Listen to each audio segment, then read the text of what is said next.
Between the 1500s and the 1900s, Britain experienced successive waves of migration, both in and out of the country. But why did these mass movements of people take place? What was the experience of the migrants, and how did their comings and goings affect this country and its people?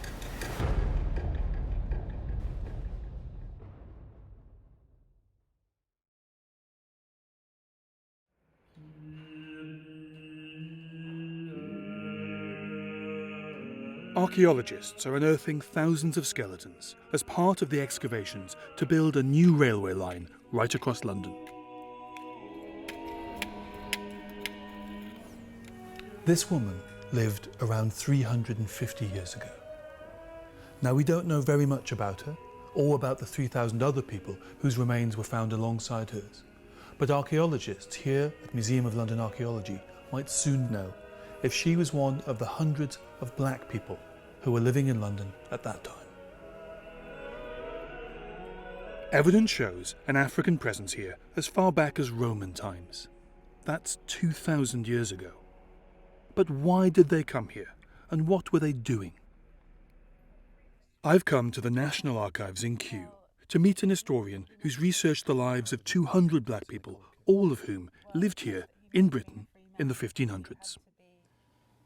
This image is part of a 60-foot-long roll depicting this prestigious event, the Westminster Tournament of 1511, which Henry VIII put on to celebrate the birth of a son. Here we have the face of John Blank, an African trumpeter, and you can see the royal standard hanging from the trumpet that he's playing.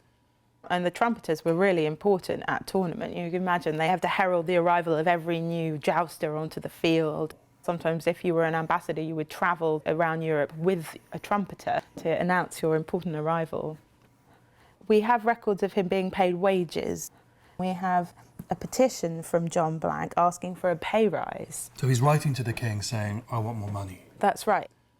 He says his wage now is not sufficient to maintain and keep him to do your grace like service.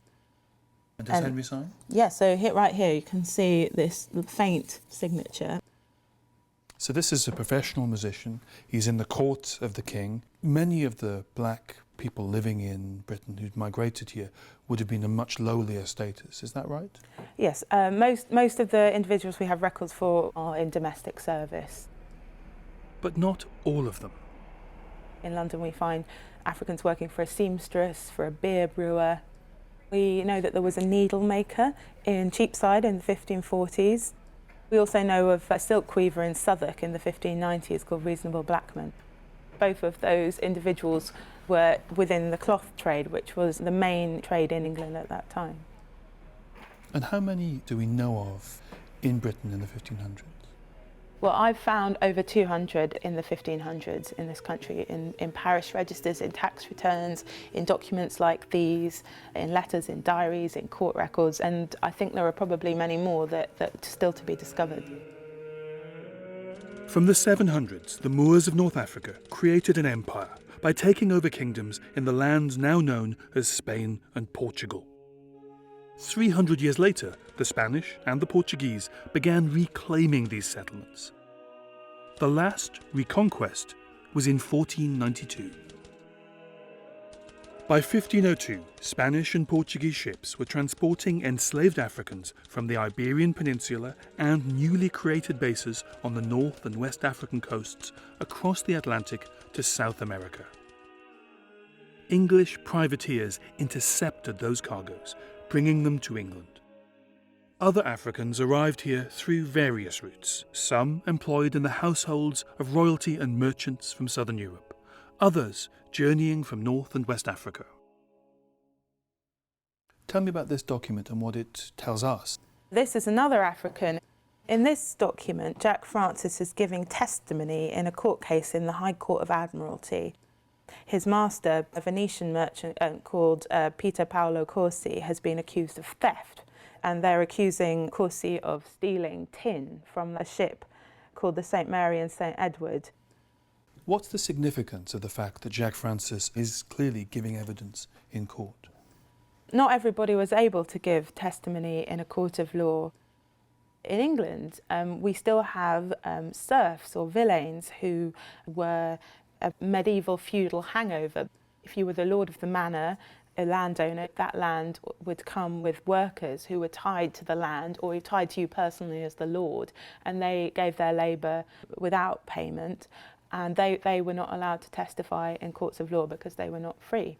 So this African man was able to testify where various English people would not. So the evidence in the archive suggests there were around 200 people of African descent living in Britain in the 1500s. Now, as a proportion of the population, they were very few. But the evidence suggests they were generally living normal lives and being, for the most part, accepted. Now, when the archaeologists here begin to examine their treasure trove of new human remains, they might find that some of them are Black Tudors. Historians have a lot of work still to do on this period.